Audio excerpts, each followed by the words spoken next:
Hello, everyone. I don't know why I'm holding this mic because I won't be holding it the whole time.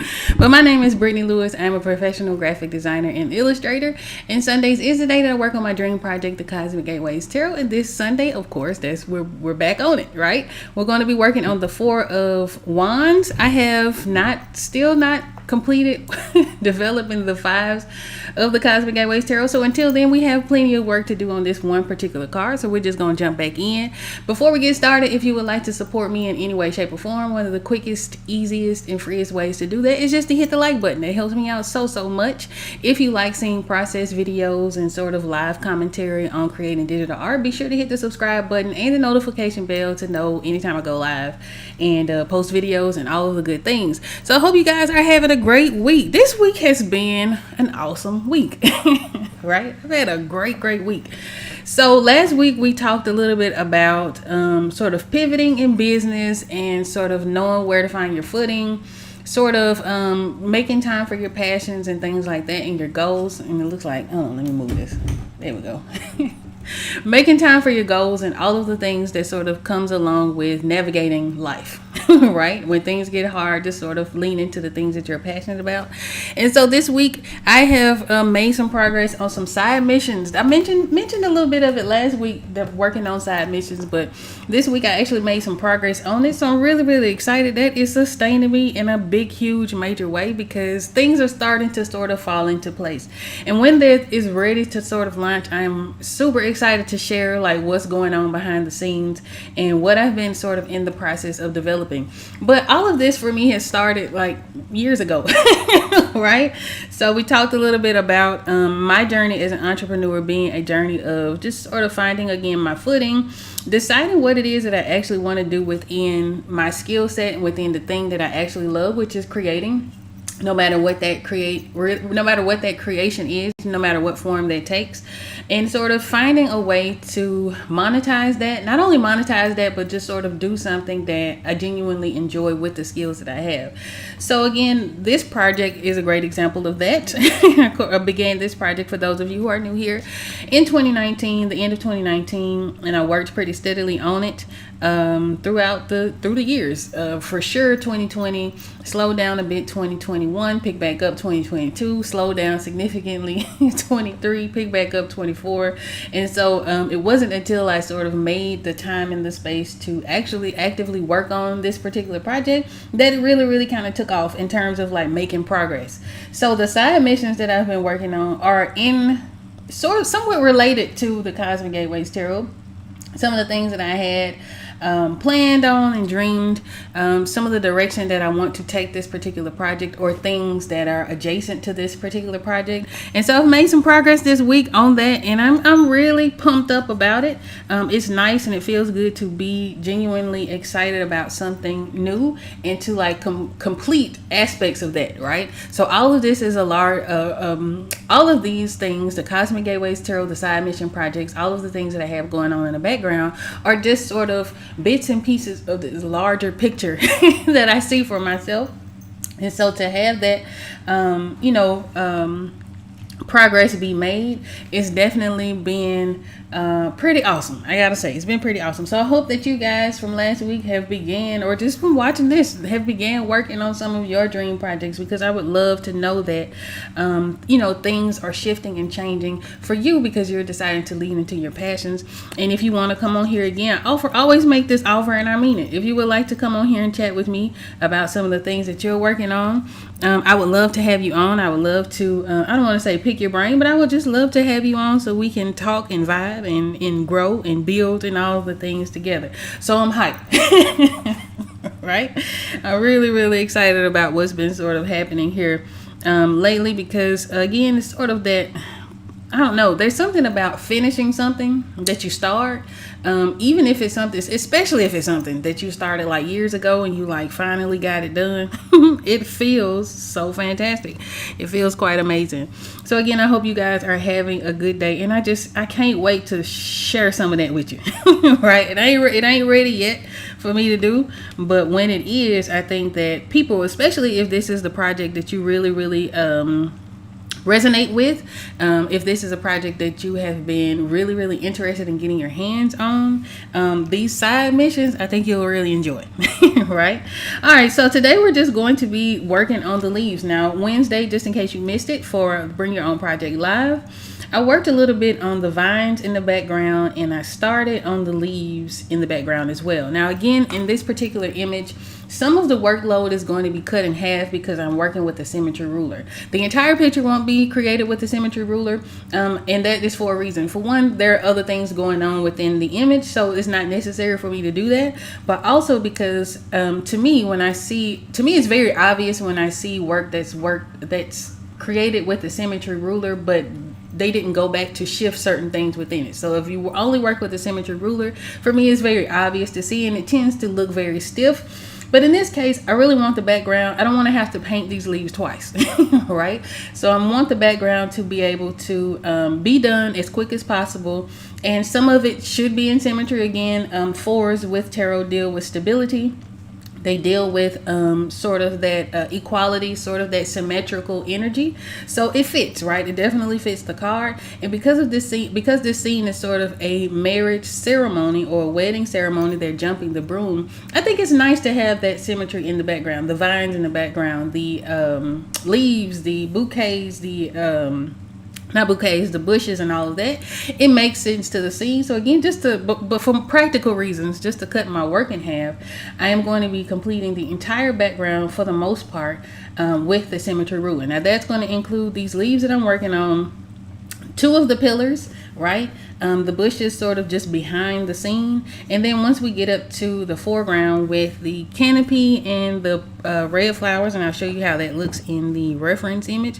The red flowers, these will be out of symmetry, and of course our figure and our broom and all of that will be out of symmetry so that it kind of makes everything feel a little bit looser and a little bit more cohesive. And it'll feel like the symmetry, of course, is done with a purpose and intention, which it is. Right? So Wednesday I worked on the vines, I completed those, and again I worked on some of the leaves.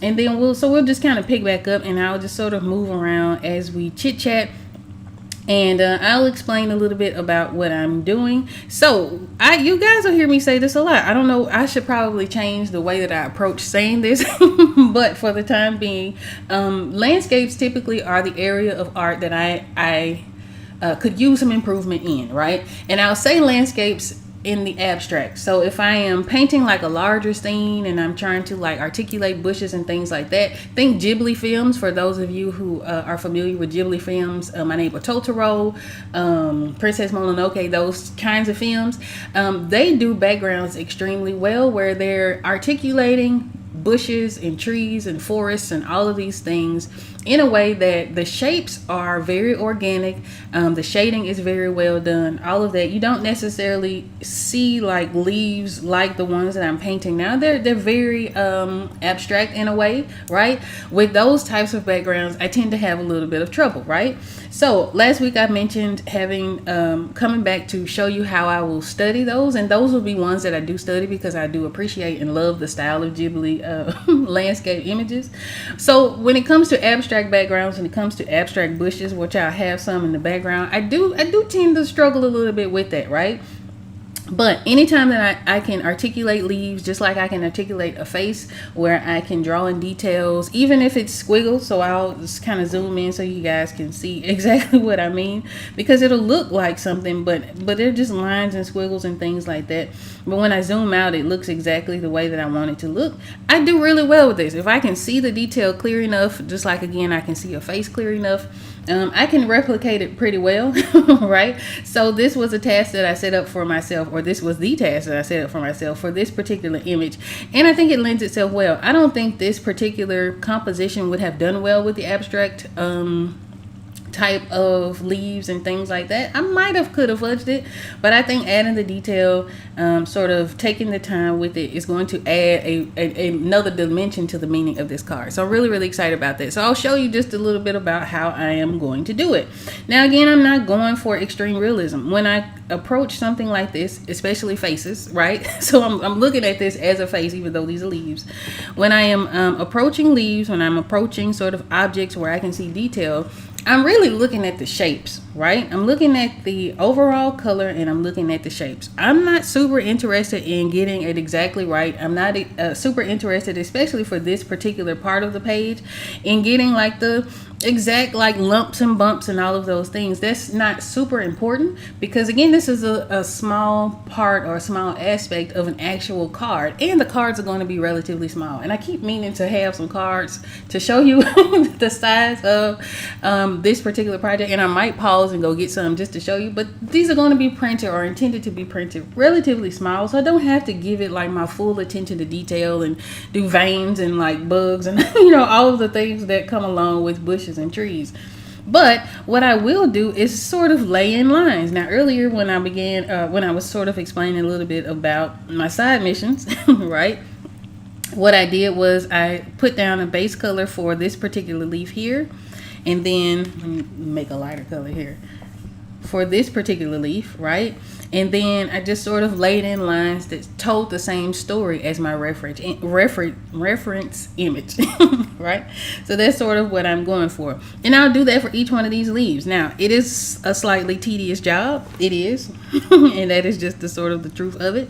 However, I think the payoff is worth it, right? Sometimes you have to put in that extra little bit of work, just a little bit, so that I can get the result that I am going after. Now, it used to be a time where I would not do that, right? So I would just work and paint until it felt right, or until I got tired of working on it, and then I would be like, all right, that's enough, I guess, right? But it wasn't until I sort of challenged myself to go a step further that my art, I think, improved significantly, right? So sometimes you have to kind of challenge yourself just to go a little bit beyond what your normal stopping point, to sort of see if you can get a little bit more out of it, right?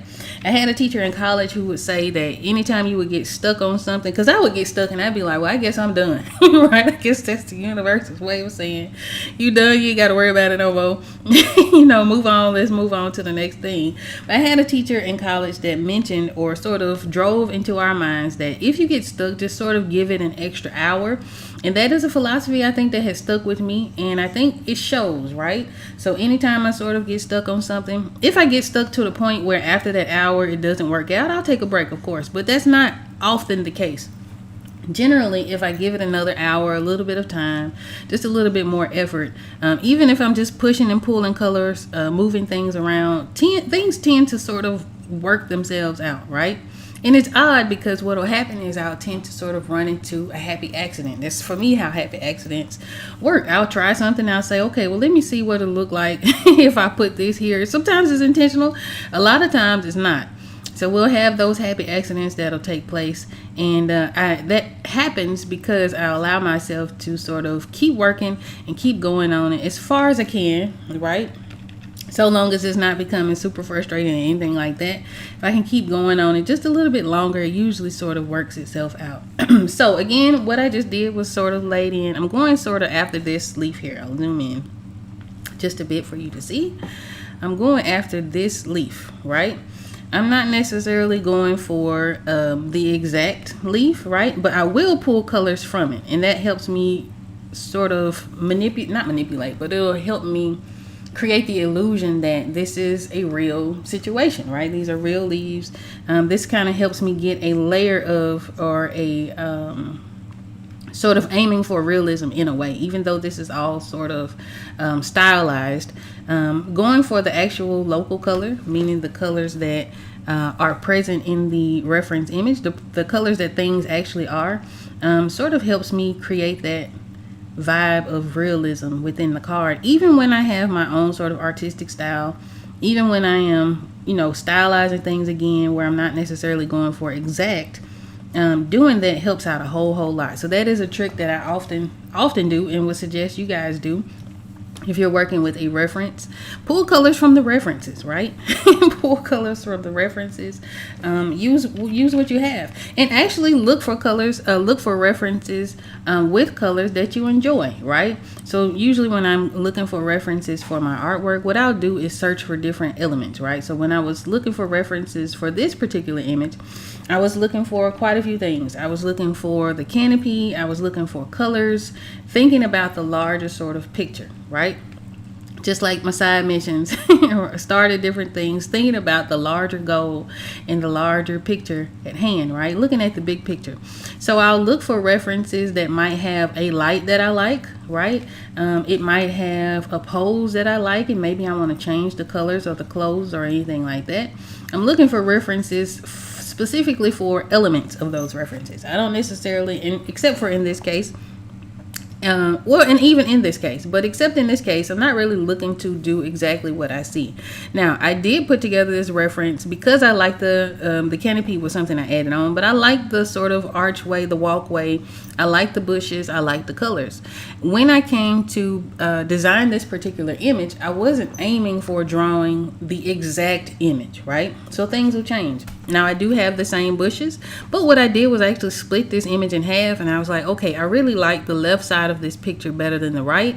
So I used the left side of the picture to become the basis of sort of the background. And again, because I'm working with a symmetry ruler, I only have to paint one side and it shows up on the other. So I'm not doing exactly what the reference that I'm pulling from, but I am leaning on it heavily, right? I'm using the same colors because I like the colors.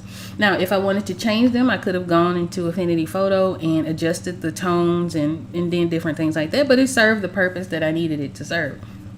So when you're looking for references, you kind of want to make them your own, just like I am, right? Sort of making it my own, following the reference, but doing it in a way where it's not going to be the exact same image, just part of it, right?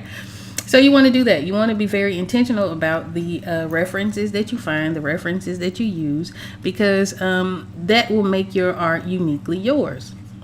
Now, I've seen some debate with people who say that an artist shouldn't use reference, and usually that's coming from people who aren't artists themselves, right? Or not actively in the arts. Everything is drawn from a reference, whether that reference is your life experience, right? Whether you've drawn things enough from reference that you can do it from imagination. For me, a great example of that is faces.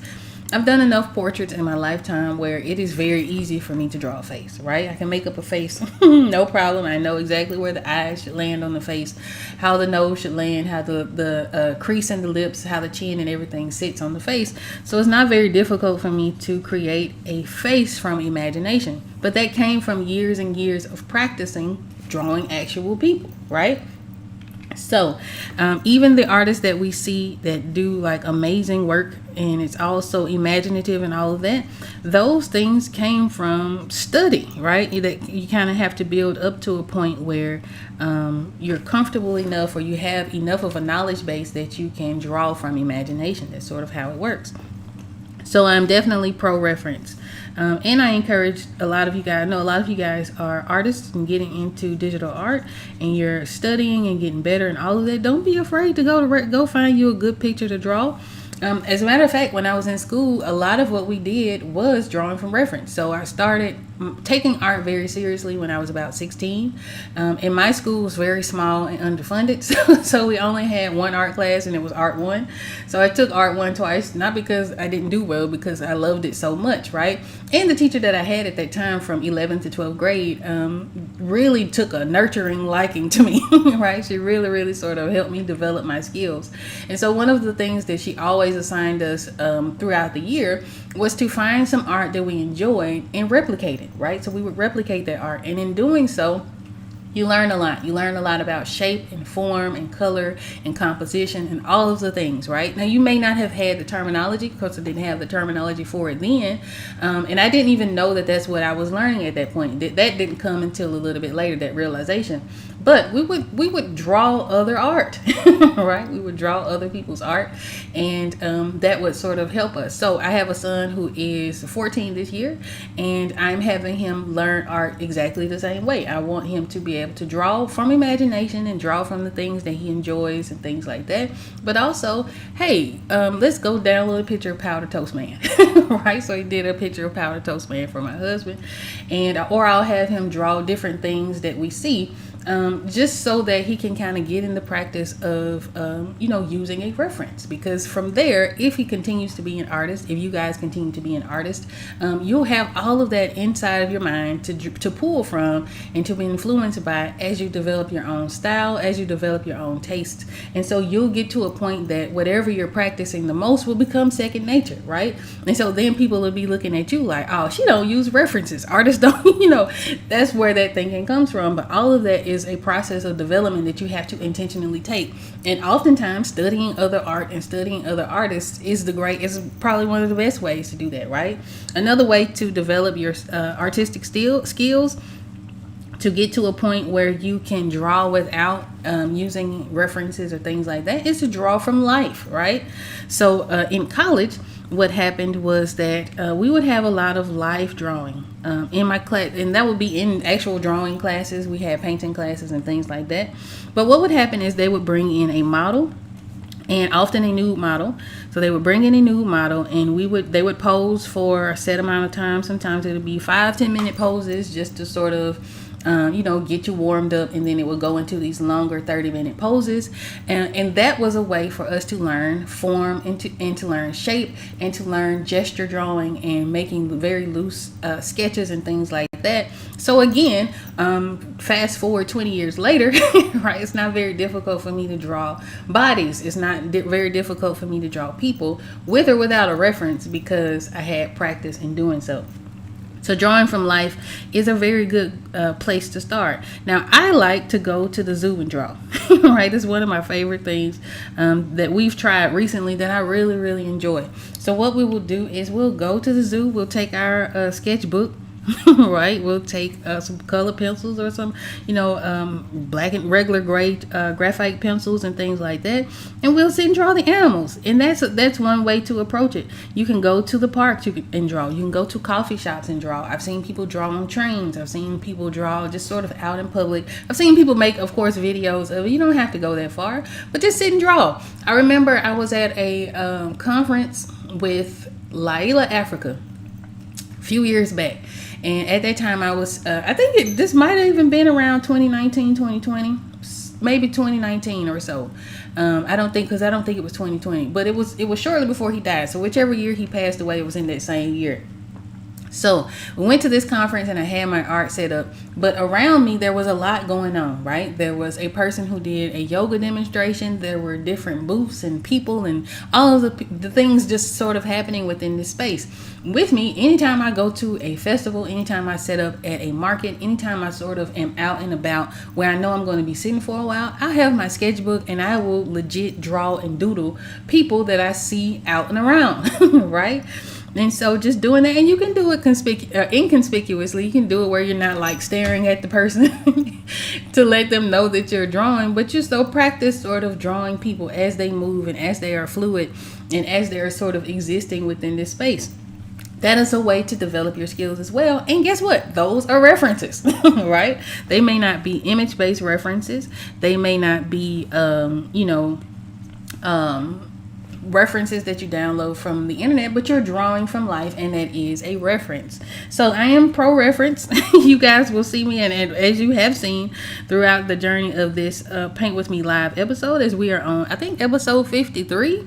So for 53 episodes, for the most part, you guys have seen me use references, sure enough, because I am team reference, right? There is definitely no harm in finding something that you enjoy and adding that to your artwork. Again, you want to be intentional about it. So if you are doing something, I guess, for like a final composition, maybe you're not studying and things like that. Again, you want to make sure that you're choosing references that fit the overall goal of your illustration, right?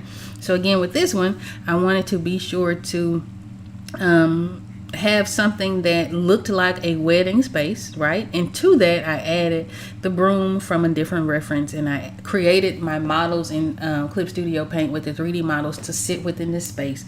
I found a canopy that sort of sold the idea of it being a wedding venue, but also sort of went in with the sort of matched the original source material. And so that's sort of how I approached it. I wanted to make sure that I was very intentional, that I was telling the story that I wanted, and for whatever wasn't available, I just sort of made up. Right? So for instance, the dress that my character, the female character, is wearing, the bride, I made that up. I just was like, okay, I know I want her to have a halter top top on, right? I kind of want the skirt to be sheer, because a lot of the characters that I draw with skirts, for whatever reason, I like a good sheer skirt, right? And so I created that, and I used another reference to see how her cloth would hit her legs, and I'll show you. Let me show you what that looks like. Same with our male character. I knew I wanted him to have his arm up because, I wasn't really sure if I wanted to add the fourth wand in his hand, but I knew I wanted to have him with his arm up. And so I used a reference who was in a very similar pose and adjusted it for what I needed, right? So here's our main reference in our reference box. Hope that you guys can see that. Again, I put this picture together in Affinity Photo, and then I brought it back into Clip Studio Paint and set my models inside, and then I was able to sort of pose and shift the lighting and all that, so it looked relatively cohesive. And then when I go into illustrating, of course, I'll make sure everything makes sense. So this is our main reference for this picture. Now, I also have wedding references. Now, for this particular reference, I looked at, and of course, there's a whole wedding going on. What I was looking at in this reference was how his pants fell across his knees as he was jumping. Okay, now he is in a very different, his knees are sort of pointing in a different direction. They're pointing slightly to our right, slightly to the right, maybe a little bit straight, but there's a slight right shift to his knee, whereas my male character is pointing to the left. But I used the stresses in his pants to see how to create that illusion that I was creating a two-dimensional character that was jumping. That's how I used this reference. I also kind of liked the way that the broom looked. Now, of course, I didn't use exactly the way this broom looks. I just kind of put in some shapes and things like that, and probably pull some flowers from the scenes that we're already creating to put within our broom space, so I don't have to redraw that. But that's what I use this particular reference for. Now the next reference, same thing. They're jumping the broom. The guy is excited and all of the things. He has his arm up and he's holding his wife's hand. I use this reference to see how the jacket fell on his body, right? How does the jacket move if I raise my hand? Now, I wasn't going to put on the jacket, but you could. If you were wanting to create your own references, you can put on a jacket. You can jump in the air and raise your hand and take a picture of yourself doing that. Or you can take a video of it and just take a still screenshot of the movement that you want, and you can use yourself as a reference. But I liked how his jacket fit. I liked how his suit was tailored. I like how I can see the inside of his jacket as he jumped, and all of that made sense to me, so I used it. Right? I used that element of this particular image to create my character's clothes, right? I also paid attention to his mouth. I knew that I wanted my characters to have their mouths open so that it seemed like they were celebrating. I did not necessarily want to copy the angle of his face because my character was looking down. He's sort of looking at what it is that he's jumping as he is holding his wife's hand, but his mouth is open, so I paid attention to the shape of his mouth. So again, I'm pulling references, and there are quite a few of them, but I'm looking at elements of the references themselves so that I can then create my own illustration, right? So that's sort of how you have to approach it as a artist. Now, here's the fun thing. That goes across the board. Whether you're creating artwork, whether you are creating a business, whether you are, whatever it is that you're doing, sometimes studying other people will help you get to the goal that it is that you want to achieve, right? So before I made mention or sort of talked a little bit about watching other day creators put out their work, sort of paying close attention to how they handle the logistics, how they interact, what people are requesting within their comments, so that I can use that information to make the best product with the Cosmic Gateways Tarot. Now, of course, I'm never going to check everybody's box, right? So there are going to be things that I'll do just because I want to do them, right? And then there are going to be things that I'll do for this particular project that I know the people who are going to be using this would like. And I do that because I'm studying I'm studying other people's journeys, right? Not to compare with mine, not to sort of say, okay, I'm not doing good enough or anything like that. Just to sort of see how other people handle a certain situation, taking that information to learn and to be able to come back to B. Lewis Arts, right? And make the Cosmic Gateways Tarot the best that I could possibly make it.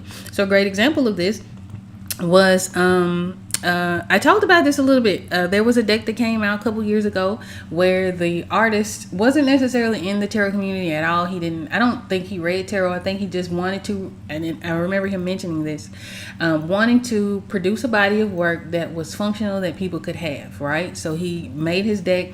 But he made them very small. He made the prints very thin, and he didn't round the corners and all of that. It was $100 deck, and I remember sort of paying attention to the feedback he was getting from the people who were buying this deck, right? A lot of people were unhappy with it because it wasn't what they expected, and for the amount of money that they paid, there's a certain standard that I guess, people were wanting for $100, right? They wanted at least a full-size deck, at least rounded corners. It didn't necessarily have to be fancy or anything like that, but there were certain things that people expect in that particular kind of product. So of course I'm like, okay, well that's that's something that can be added to my own work, right? That's something that can be added to my own business. I also noticed that with him, he had a little bit of trouble where, because he was doing sort of pre-orders, some of the orders were getting lost sort of in the shuffle of PayPal orders and other things. So all of that I'm sort of using and taking into consideration as I move forward in setting up the logistics for this particular project. Again, everything's a bit of puzzle pieces, right? They're all puzzle pieces. So we're not just using references in art. We're also using references sort of in life as we move through creating our goals and creating sort of businesses and projects and, lifestyles and all of the things. Now, you also always have to take into consideration that everybody's journey is going to be uniquely theirs, right? So what one person may experience, you may not experience, even with preparation, even with sort of making sure, things are in a row. You may not even have that kind of issue come up, right? You may not have that kind of obstacle that'll happen. And also, you'll have your own sort of experiences to draw on, right? So all of that kind of comes into play. So it's not just art. I remember it's interesting to me, I think, sometimes how things like that correlate, because we'll think that, okay, well, it's just artwork. And of course, she's talking about using references, but of course, a lot of this can be applied in life. I discovered that when I was in high school. Just a little bit about me, right? I played sports in high school, and I also played cards, right? I played spades, and I used to talk so much stuff that I would make people mad. But I used to play cards, right? But I used to play cards, and I mention that because we played cards a lot, and I played basketball. It didn't dawn on me, I don't know why, and I played basketball for a lot of years. I was using strategies in my card playing that I used in basketball. I was paying attention to how people on the court moved. I paid attention to how the plays for the opposing team worked out, and I was able to sort of predict certain things as we were playing. Now, of course, our team wasn't the greatest by anybody's standards, wasn't the greatest, but that was something that I picked up on. I remember one game, I could see the play clear as day because they kept running it, right? The opposing team kept running the play, and I was like, they're about to cut. But that's the same sort of strategy that I would use in playing cards. And specifically, and I'm talking cards, I'm talking about spades specifically. I would pay attention. I'd play a few rounds with you, right? And I would pay attention to the pattern, and then I would use that pattern sort of to decide how I was going to best move forward as a card player. So that's sort of how it works with art. That's sort of how it works with life. You can use anything to learn from, right? You can use anything to sort of learn from to make yourself better. I feel like so long as you're not hurting anyone, right? So please don't do it to manipulate people, but certainly do it to make yourself a better person, make your circumstances better, and all of that. We use references in life, right? That is a thing. So it does not change whether you're making artwork or whether you are creating a tarot deck or whether you're playing spades or basketball, right? We use the things that have come before us to sort of make ourselves better, right? You learn our history. And I guess in a way that is a way of really learning your history. You learn how people have created certain things, and then you take that and you add your own Lowry seasoning to it, right? And you make it your own. So what I've done is just sort of moved around a little bit. I'm kind of creating these dead leaves. I wasn't really sure if I was going to, but I think, you know what? Why not? I'm going to add that in because it's going to add us a really nice pop of color as we move along this. Now this image isn't going to be short on color whatsoever, but this will add a little bit of a pop of color within this particular space with these leaves. And so I'm just kind of adding those in. Again, I'm looking at the shapes. I'm not really looking at making this perfect by any means, and I'm pulling the colors from the actual reference.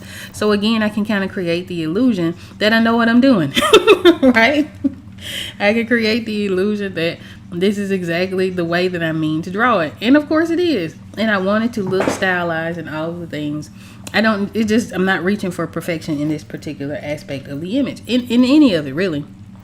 Just sort of painting until I am satisfied with it. And of course, I am looking at the overall shapes of things so that I can add those in. And again, it gives that illusion that I know a little bit about what I'm doing. It's a trip. Sometimes as someone, again, who has been working in art or has been like drawing and painting and all of the things my entire life, right?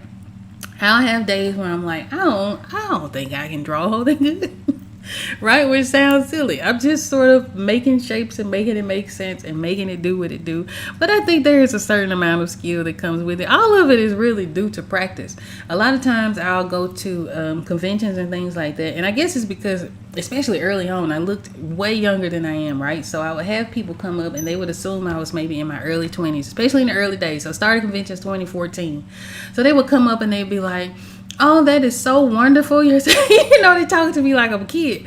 Oh, that is so wonderful. You're so talented. And I'm thinking all the way later, I've been doing this my whole life. It's just practice. You know what I mean? I think any skill can be developed through practice. I think some people have a natural inclination towards things, of course. I think there is a certain thing as talent. There's a such thing as talent. I don't know that I'm talented. I think that I'm just skilled, right? And I think that that's kind of how it goes. But as I do this, and I know that there are people who are trying to develop the same kinds of skills, I feel like it's my duty to just kind of share with you. I think I've seen people who are afraid of showing the process of their work because they think that someone's going to come along and sort of steal their style or their sort of way of doing things or whatever the fear is around that particular situation. As someone who has had things stolen from me, right, I understand that sentiment. Last week I talked a little bit about my first business, which was a shampoo business, and how my packaging and my copy and all of the wording and information that I provided around the products was stolen from a much larger company. So I get it, right? I understand that, and things like that does happen. I'm not a super special person, but it has happened to me. In terms of like your art and your creation, and even in that situation, what I learned in hindsight, of course, because when it was happening, it was not fun at all. But in hindsight, what I learned is that they can never be you, right?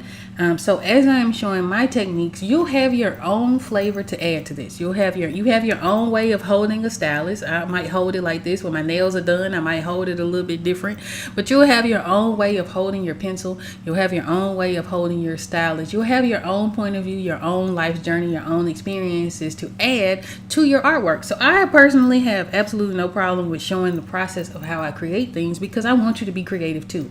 Right?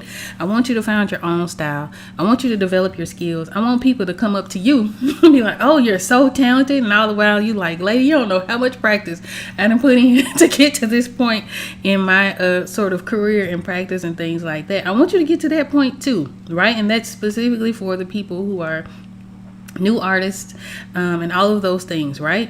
It's just a skill. That's all it is. It's something that I started doing because I enjoyed doing it. It is what fed me. It's what made me feel good. And, all of the things I would draw when I was happy. I would draw when I was sad and depressed. I would draw when I was bored. I was just drawing. That was just what I did, right? For some people, they were singers. So they would sing, right? And I went to school with a lot of very, very talented people. So a lot of people would just sing, they would dance, they would, make jokes because they were funny. So they would do comedy and all of those things. It's just what they naturally were inclined to do. for those who stuck with it, they are amazing, right? Because they, one, because they stuck with it, and two, because they developed that skill. So all of this is just a matter of skill, knowing what to look for, knowing how to put the stylus to screen so that you can replicate what it is that you're looking for. But all of it just kind of comes from practice. So I say that to say, I know sometimes when we are watching people who are more skilled than we are, it can be a little bit intimidating, right? So sometimes we can feel like I'll never be as good as, because I've seen artists and I'm like, I have no idea how they did that, but oh my goodness, right? And so we can kind of get in this space of comparing ourselves, which is always a trap. Never do that, right? Try not to do that. Try not to compare yourselves to other people. But all of it is just a skill. You kind of have to be okay with making mistakes, be okay with forever being a student and just going for it, right? No matter where I was in my stage of in my art, I was always very confident that I was doing the best I could do, right? And I was always very proud of that. So if you go back to this channel and sort of sort through the videos from oldest to newest, there are paintings and artwork that go all the way back to 2013, and some of it just is not good, right? Right? You couldn't tell me that then, but some of it just isn't. Some of it isn't good. But I just kept going, right? You just kind of keep going and you get better and you find different techniques and you find things that you like that other people, other artists do. You try those things out to see where it fits within what you already do and you get better, right? So, keep going. I say all that to say keep going. All right, so what I'm doing again is just sort of filling in these shapes and things like that, remembering that this is going to be printed on a small card, so I don't have to get super accurate or super perfect or anything like that, because all of this is going to be small. Even if I put this on a canvas print, which I may very well do because of the subject matter of this particular image, even if this becomes something that I print for the sake of decoration and things like that, I feel like I'm adding enough detail so that it's not necessary for me to, I don't have to get super detailed, right? So if I zoom all the way out, now we were zoomed in. If I zoom all the way out, you can barely see what I just did, right? So we don't want to have to spend so much time reaching for perfection in this particular image, especially on this particular aspect of the image. We're just sort of having fun, being loose, and putting in things where we think they go, right? Allowing ourselves to experience those happy accidents, learning something in the process, right? So even in this, still might learn something that'll help me get better with a different aspect of this picture alone, right? But we're just sort of allowing ourselves to be free in this, to experiment a little bit where we can, and just to do the best we can, right? All right, so I hope again you guys are doing great this week. I know I'm running off at the mouth. I'm telling you, getting that stuff done for my side missions that I'm really, really excited to share with you guys when it's ready to go. Ooh wee, it did something to me. It really gave me some juice that I'm using sort of as rocket fuel, because I'm so excited about what's coming for this project, for B. Lewis Arts, for myself, for my overall goals and all of the things. I'm really, really excited to share with you guys where all of this is going, right? So again, I'm approaching everything as sort of one aspect of a much larger picture. And I'm really, really, really excited for the progress that I've made on it just this week. Now, I think a couple weeks ago, I shared with you how I approach things when I have like 1,000 ideas all at one time. Sometimes that can be extremely overwhelming. As someone who thrives in creativity, of course, that is my passion and probably is going to lead me to my purpose somewhere down the line. I can have a gajillion ideas, right? And I can reach analysis paralysis where it's like, okay, I'm just me, but I want to accomplish all of these different things. I want to try all of these different things, and I don't know how the heck I'm going to make time to do that, plus to live my life, plus to deal with other responsibilities and all of the things. So what I do in that situation, and I don't think I have it here with me, but what I'll do is I'll sit down. What I actually did was I sat down and I started to list everything. I was like, okay, I want to do this. I want to do that. I want to do this third thing. Then I had this idea and I had that idea. And so I started to write it all down. Now, that helps me out in a couple of ways. One, it allows me to get it out of my consciousness, right? So I can kind of calm my mind down. It helps me to get it down and on paper. It also inspires me to sort of break those goals down into attainable sort of bite-sized pieces so that I can, okay, this looks like a big goal, but actually let me break it down and I can actually do bits and pieces of that goal so that I can get something finished, right? So that's sort of where we are in the side missions. Now, of course, I had done that recently, but some of the things that I had written down were goals that I had been thinking about and stuff I had been wanting to do for years, right? Very much like the Cosmic Gateways Tarot. And a lot of it is related to the Cosmic Gateways Tarot and where I would like to go with it. So from there, what I'll do is I'll say, okay, let's take this project for example. I have the Cosmic Gateways Tarot, right? I am actively creating the illustrations for the Cosmic Gateways Tarot, but when it comes to a tarot deck, what all pieces are involved, right? What all is there for me to do for this particular project? In this case, there are the illustrations for the cards, which you guys watch me work on every Sunday and sometimes on Wednesday, most of the times on Wednesday. But you guys are watching me work on live and in real time. So that's the illustration, right? That's part one. Part two is I have to actually design the layout of the cards and get them print ready, meaning I have to get them prepared, all of the files prepared to go to a printer, whoever that printer may be in the future. So there is illustration and then there's graphic design that is a part of creating the actual cards, right? From there, a tarot deck isn't just a stack of cards, it actually comes in packaging, right? So I have to decide what kind of box would I like to present this deck in. Of course, people are always going to judge it by its cover. I might have customers who've never seen a live stream before, who've never really sort of witnessed or who have not been following the project, but do see the image. So I have to be able to create a packaging that sells, right? I have to create something very beautiful, something that catches the eye, something that stands out from all of the other decks that it'll be sitting next to on a bookshelf. So, okay, there's packaging, right? Within that, we're not just getting a deck of cards, we're also getting a guidebook. And within that guidebook, there are also elements and pieces of the puzzle that have to go in and take place. So I have to write the guidebook, right? I have to edit it. I have to get it edited by a third party or someone who's sort of not related to it and hadn't looked at it for the last 6 years.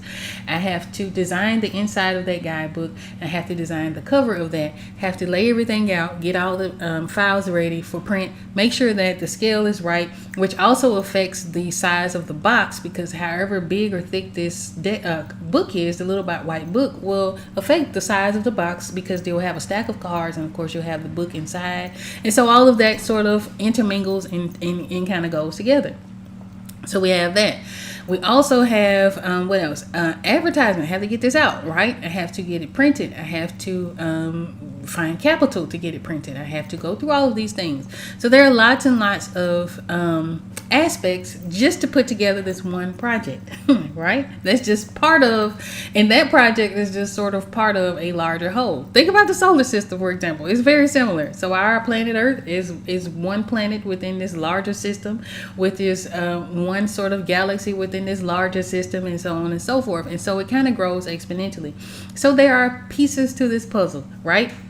So as I am writing down my goals, I'm sort of thinking about all of the pieces of the puzzle as much as I can think, right? Sometimes we don't sort of know sometimes we don't know what we don't know. And sometimes we'll learn as we go and learn as we grow, right? So I'll write down all that I know I have to do. From there, I'll say, okay, let me tackle the illustrations. So again, once a week, twice a week, I'm working on the illustrations for this particular project. I'm not really good about it, but I do try to go ahead and write the description or sort of the interpretations for the cards as I go. One of the things that helps me to do that, or used to anyway, I hadn't really been up on it as much lately just because I have a lot of things going on. But what I would do is, as I would post the card, I would actually just write the interpretation then and there. Then I can take that post, right, or that interpretation that I wrote, and that goes into my little white book. So that way I don't have to work twice as hard. I've already done the work, right? So I'll try to do that as I go when I can remember to, if I'm not sort of just ready to get on to the next card. Try to write that interpretation. And then that part of the process is done. I've already got files and things in place for that. So all of these things are taking place. Now, for one of the side missions that I have going that I'm super excited about sharing with you guys, one of the aspects of that is figuring out things that I can offer of value to the people who participate in this particular mission, right? So I had started writing a book in 2021, and this is not, I say book loosely, it's like a little pamphlet, I guess, but I had started to write this thing, and I got stuck on an aspect of it, and I let it go. Started this 2021. I knew I was going to come back to it. I just, got other stuff to do. So over the last few days, I revisited it, thinking about, again, this side mission and sort of the larger picture of what's going on. And I was like, okay, you know what? Right now I'm in the mindset and I'm in the space to go ahead and finish. Knock that bad boy out. It's done. So I'm super excited about that. And I'm also, again, making progress along that. So I'll break my tasks down into smaller tasks. I'll break those tasks down into smaller tasks until it becomes much more manageable. Because sometimes we'll have goals and things like that. We'll have stuff that we'll want to do, and it'll become very overwhelming, right? Or it can become very overwhelming, and you're like, okay, I want to go from A to Z, right? But I don't know how to get there in the fastest possible way, because again, we're used to sort of this instant gratification. But sometimes if you break that journey from A to Z down into all of the individual letters between A and Z, and you say, okay, B is this, C is this, D is this, and so on and so forth, it makes that larger goal far less intimidating, and it makes it far more manageable. So you're like just checking off the list. Okay, boom, got this book done. Boom, I got all my 4s done. Boom, done that. I got whenever I get around to planning these 5s, got all my 5s planned out for this project, and so you're going just checking stuff off the list, right? And you give yourself more time than you think you need. So for me, it's hard for me to say when I'll have this particular project done, because again, we have about 32. Then we have 32 cars left to do, right? So I know that this is going to be a while, but for some of those smaller missions, it may not only take me 2 to 3 weeks to get something together. It might take me a month to get myself together. So breaking again those things up into small bite-sized pieces allows me to be able to say, okay, well, Monday I'm going to do this to go and get it done. Tuesday I'm going to make this phone call, and get that information. Based on whatever that information done, by Friday I should know this, and by Saturday I'll be ready to do this, right? So that's how we have to approach it. Again, as someone who's creative, this happens a lot with artists. And I imagine this happens a lot with a lot of people, but especially with artists. We'll get all of these thousands of ideas in our minds, and we're like, as soon as we start working on one painting, we got the idea for the next, right? And the funny thing about having ideas is I find that if you don't at least write it down, you'll lose it, right? You will lose that idea, sure is. And it'll feel like, dang, that was such a good idea, but I can't remember what it was. And then the funniest thing will happen is you'll see someone maybe a few weeks later, maybe a month later, doing the exact same thing that you had the idea to do. So when it gets like that, the best thing to do is at least write that thing down, right? So even if you're not able to work on that right away, write as much information of it down. If you have what I'll do is on my phone, I will record the idea so that I can kind of come back to it later. Again, this book that I finished writing this week, I started in 2021, so that was an idea that I began, right? So I began that idea, and then I was able to finish it, of course, 4 years later, but I got it done, right? I had actually had an idea some time ago, years ago, from going to conventions where every time I'd be at the convention, I'd have all this artwork around that I've signed. It all sort of is in the same style. And I'll have somebody come up and ask, are you the artist? I'm the only person sitting at this table, right? So I had the idea. I was like, man, you know what? I should make a t-shirt that says, yes, I'm the artist, right? I never did the thing. It was always just sort of in the back of my mind. Fast forward, and because I know that this happens to a lot of artists at a lot of different events and conventions and things like that, there was another artist who had the same notion. He had made, I think, some patches, made some patches that was like, yes, I am the artist. So that'll happen. Sometimes you'll have ideas, and if you don't act on that idea will reach someone else, and they will execute the idea. So you have to sort of at least write things down, right? Make a little bit of progress. And with that, don't be surprised if people have the same idea as you. That happens, right? We tend to think that we are individuals and we're having this very individual experience on this big old globe, right? And so we're the only people who can think a certain thought, but that's not true, right?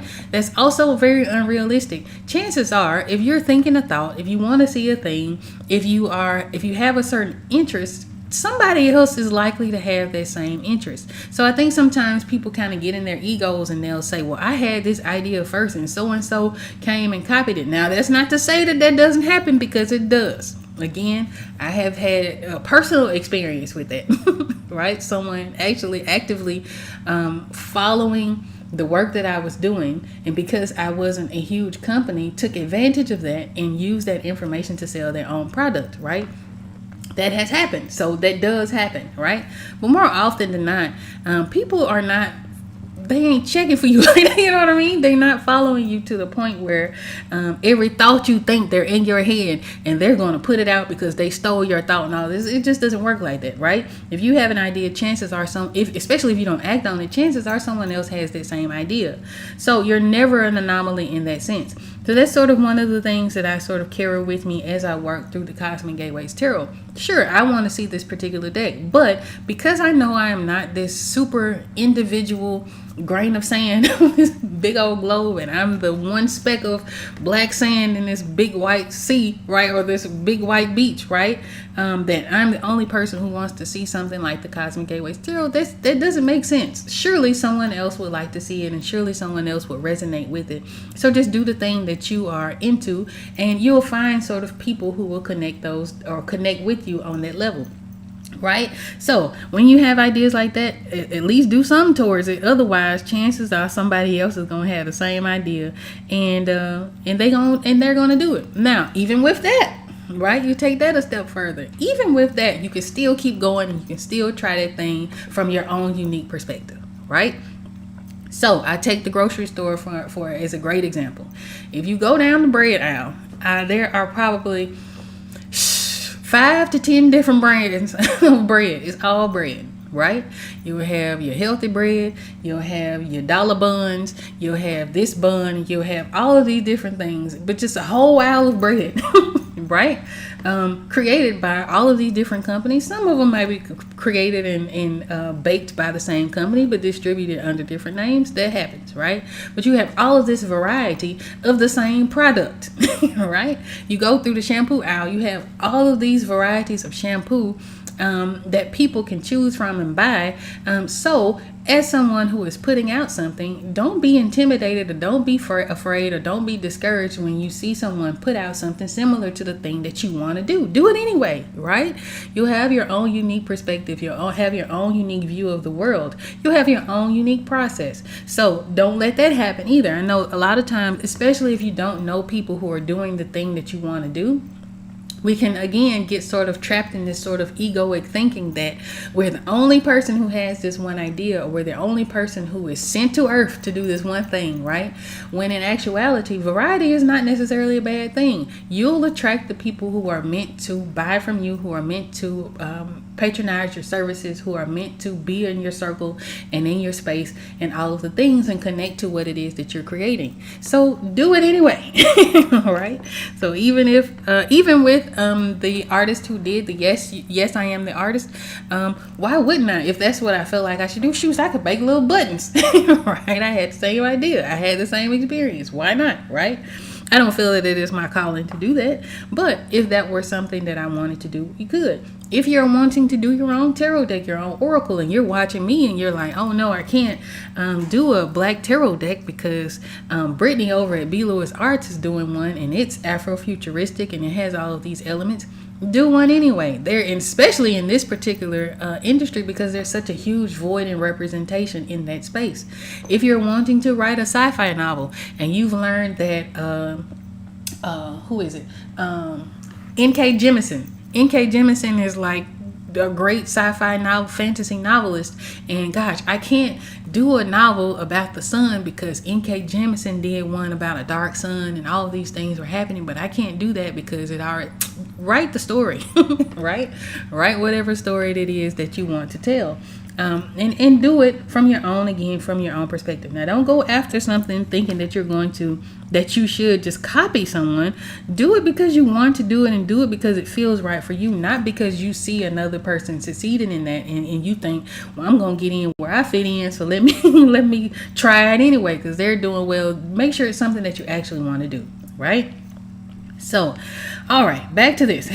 Now, this is the second Sunday I've been running off at the mouth and not getting as much done on my card. So let's get on back to this. Now I have my little dead leaves in here again. I'm just going for shapes and things like that.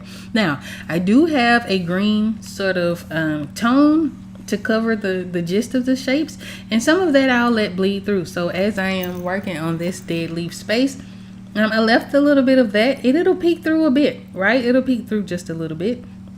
From here, I'm going to draw in this green leaf, right?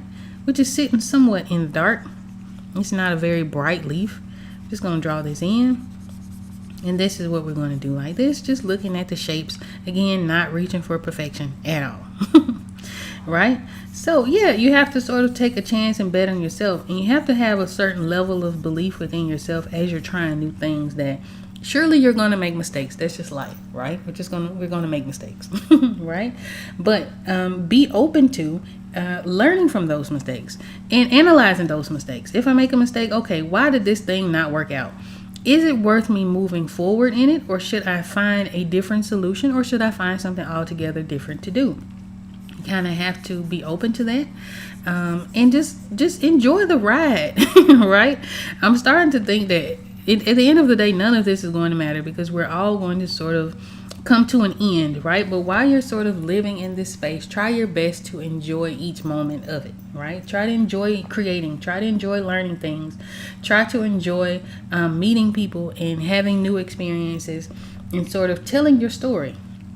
I think I saw the CEO of Kickstarter, I think his name is Everett something, and someone asked what your thoughts on legacy is, and his response was something I had never heard anyone say, and it made a lot of sense. Now, it may be a little bit macabre, or macabre as I'm learning it is pronounced as well, maybe a little bit macabre in that his answer was he doesn't worry about legacy, because at a certain point nobody's going to remember who you are anyway. And I was like, you know what? That makes sense, right?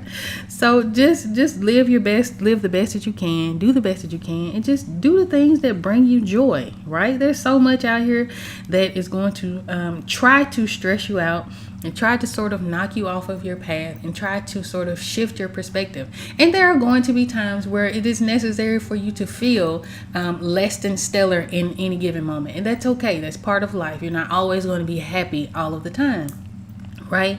But in that, try the best that you can to do the things that you love to do. Find something that you absolutely love. I was having a conversation yesterday, or just sort of a brief threading session, I guess, yesterday with a woman who asked, how do you as a business owner pour into yourself, right? And so again, you have to sort of make time for things that you're passionate about. And so she was like, well, I'm passionate about the beach and I hadn't been in a while. I'm like, girl, go to the beach, right? Make the time to go to the beach and have yourself a good time. Treat yourself in that way. That to me is self-care, because if you are doing something that you like and that is exciting for you, it will sustain you through some challenging times, right? Great example of this week, because I've been like 10 with being excited about the things that I've been able to accomplish this week and sort of the goals that I'm working towards, and just making little progress. It hasn't even been like huge leaps and bounds, but like getting little things done to sort of get me to where I want to be. And then you have a conversation that might be real aggravating, right? Or you'll see something that'll sort of aggravate your spirit. Or I saw something that aggravated my spirit, right? But as I was starting to sort of spiral out, like, why in the world, right? And coming to awareness that I'm starting to spiral out in something that was aggravating, I remembered, you know what? I got this thing that is working out for me. And immediately I got excited again, because it's such a huge thing to work towards a goal. It's such a huge thing to complete something that is going to help you accomplish a goal. And that sustained me through that, right? So you'll have instances where you'll be challenged. And I feel like it's almost the universe's way of challenging your resolve to see, okay, if you're really wanting this thing that you're trying to bring into your reality and you really feel like you deserve it, I'm gonna throw an obstacle out there. Right? Throw something out there to see if you really mean what you say, if you really are walking the walk that you are professing to walk. Let me do that, right? And so again, in that, you're like, okay, the awareness is this thing is happening and it might not be very comfortable, or I'm looking at something that is making me uncomfortable, or I'm interacting with something that is making me, or whatever the thing is. But you know what? I don't have to focus my attention on that. I don't have to give it the attention at all.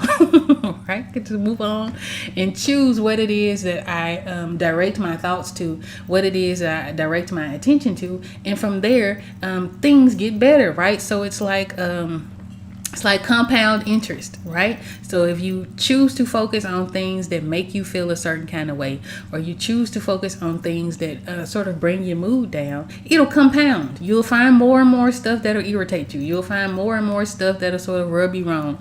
You'll find more and more that'll support that sort of way of thinking and being, so that you can stay in that space. The universe is like, cool, if that's what it is, sure, here you are. Right? But if you become aware of that, if you become aware of, you know what, I really don't want to think these thoughts right now. I really don't want to engage in this. I really don't want to look at it. I really don't want to see it or hear it or whatever, because I'm just not in the space for that right now. I really want to think about other things. The universe will be like, okay, cool. You'll start to focus on, or you intentionally focus on something else, right? And pay attention to how that's making you feel. So for me, it was like, okay, I got this book coming, right? Got this thing shaping up. I got this new goal that's taking place. It's feeling good. It's feeling right. It's feeling aligned. And the more that I think about that, the more the universe is like, okay, cool. Here's some more stuff that'll align with you. Here's something else that I think you'll like. Here's another experience that'll feel good to you and that'll sustain you and it'll make you feel better. And then again, it compounds exponentially. So now when I hop on here on Sunday, I'm hyped. Right? Because things are shaping up for the better, and it feels good, and it feels aligned, and it feels right. So I don't know how we got to this tangent, but here we are. And so I hope that you guys take the time to intentionally focus on the things that make you feel good. If it's spending time with your kids, go to the park, y'all throw the ball around, have a good time, go to the festival, go to the convention, go to the things that make you feel good as you spend time with your children.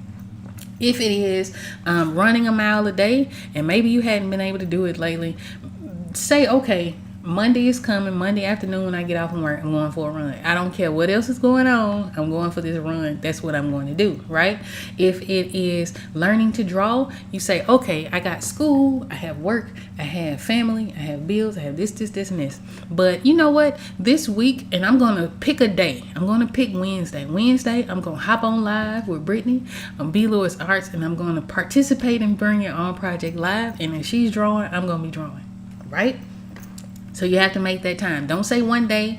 Don't say next week sometime. Don't say one of these days, whatever the case is. Pick a specific day.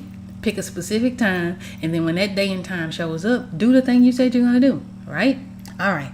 So I have been talking for a while. I don't know how much I have gotten done today. But I think we're going to wrap it up here. Now, if you guys would like to see a much more chill live stream, where again you can just bring your work and we can work together and we can chill together, be sure to join me on Wednesdays for Bring Your Own Project Live, where you're encouraged to bring something to work on. I got the music, right? I'm gonna bring the music, you bring yourself, bring your project, and you just come and work with me, right? And tell me what you're working on, because I'd love to know. Or you could chat with me, because as I'm working, I'm usually in the chat. So do that. If you like a chill live stream, Wednesdays is the day. And I usually do that about 12:45 p.m. Central Standard Time, which is 1:45 p.m. Eastern. So you're welcome to join me in that. If you like these types of live streams, join me every Sunday at 3:30 p.m. Central for Paint With Me Live. Again, if you have not subscribed, my goal this year is to reach 1,000 subscribers. So when I reach 1,000, and I'm hoping it's the end of the year, so y'all help me out with that. So if you'd like to see more live streams and things like that, make sure you hit the subscribe button. But when I do hit 1,000, I'll probably wait till I get like 1,005 just in case. But whenever I do hit 1,000, I'm going to do another giveaway. We did a giveaway for our 1-year streaming anniversary where I painted one of you guys, painted Lee. So you can go back a couple live streams and watch that. But I'll do another giveaway of some kind. I don't know if it'll be a portrait again, or if I'll give away a canvas print, or whatever the case is. I'm going to do something special for that, because that is a big milestone. As someone who's been on YouTube since 2013, off and on, right? Reaching 1,000 would be absolutely fantastic, right? So I'm going to wrap it up here. Whether you're watching this live or the replay, I really appreciate each and every one of you guys for being here. Shout out to the Slick93 and PL for being in the chat and being here early. Y'all was here early. I appreciate that so much. It makes my heart smile. I'm so happy to see both of you guys. So whether I missed you, let me know in the comments. If you were here, how you like the stream. If you like to see more, be sure to hit subscribe and the like button. It helps me out a lot. And until next week, you guys have a happy, creative, and prosperous rest of the day. Peace.